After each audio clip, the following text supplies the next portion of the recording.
한 주 기업 뉴스 리뷰 주간 기업 기상도입니다.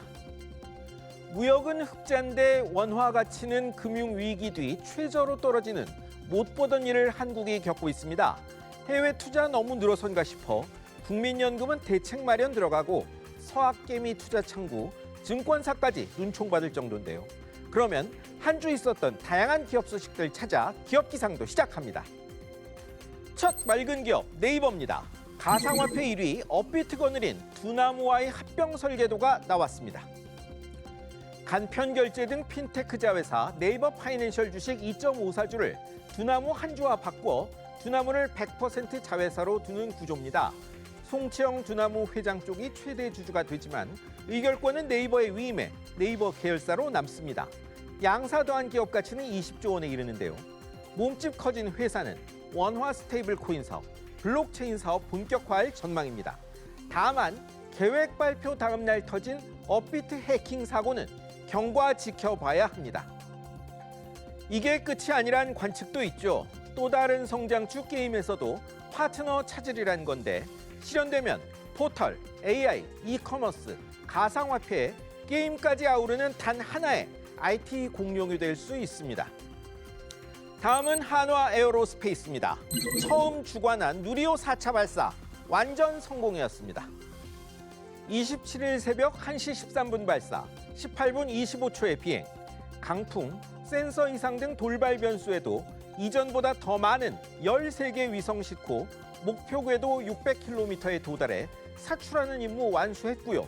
위성들은 지상과의 교신에 성공했습니다. 처음 주관한 발사 깨끗하게 마무리하면서 국가기관이 아닌 기업이 우주 개발을 이끄는 뉴 스페이스 시대가 한국에서도 활짝 열렸습니다. 누리호는 내년, 내후년에도 우주로 향합니다. 꿈 같은 일이 일상이 된 겁니다. 한국이라고 스페이스X가 못 나온다는 법은 없습니다. 이제 흐린 기업입니다. 사모펀드 MBK 파트너스 보시죠. 홈플러스 단기 사채 발행 수사도 태산인데 금융감독원이 직무정지 등 중징계안 사전 통보했습니다. MBK 검사한 금감원은 홈플러스 신용등급 강등 시점쯤 상환전환 우선주 조건이 홈플러스에 유리하게 바뀌며 국민연금 등의 이익을 침해했을 가능성 봐왔는데 여기에 해당한다고 본 듯합니다. 기관 전용 사모펀드 업무집행사원, 즉 펀드 운용 주체의 직무정지 전례가 없어 고민이라지만 신규 영업 제한이 될 것이라는 관측이 나옵니다. 제재는 제재심의위원회 거쳐 금융위원회에서 확정되는데 연내 마무리가 목표입니다. 제재 확정되면 국민연금 돈 운용 못할 수 있고요. 파장은 다른 기관 투자가까지 확산할 수밖에 없죠. 금감원은 단기 사채 발행 사건에 대한 검찰 수사 결과에 따라 추가 제재도 검토 중입니다. MBK 위기 진원지 홈플러스를 다음으로 보시죠. 새 주인 되겠다고 나선 곳이 없었습니다. 26일 마감 결과 입찰서 낸 곳이 없었다고 서울회생법원이 밝혔습니다. 앞서 인수의향선했던 유통기업과 부동산 개발업체는 거대 기업 홈플러스 감당 가능할지 의문이 있었는데 결국 정식 입찰 안 했습니다. 법원이 회생계획 제출 기한인 다음 달 29일까지 진행 방향을 논의한다지만 지금으로선 길이 잘 안 보입니다. 상황이 어둡자 농협이 나서기를 희망하는 목소리도 있죠.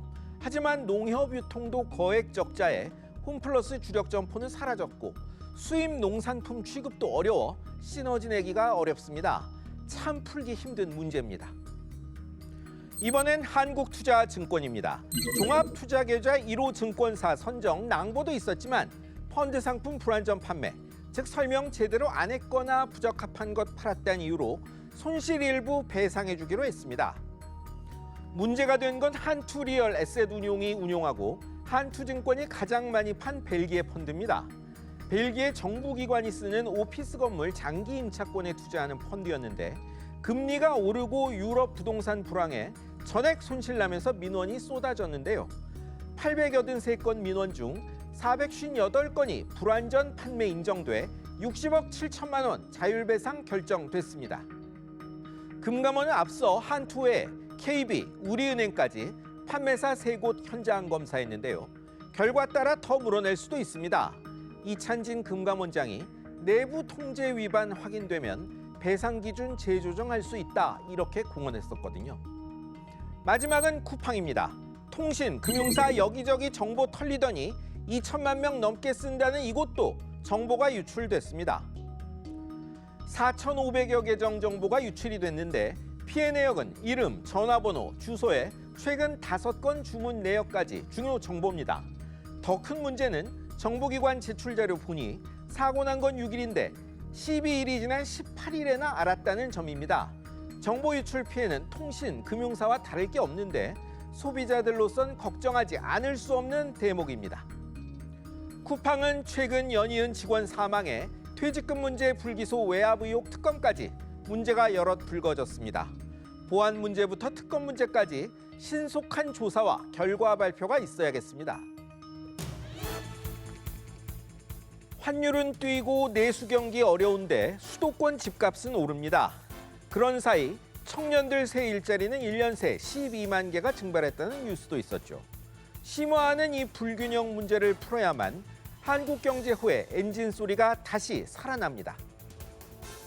지금까지 주간 기업 기상도였습니다.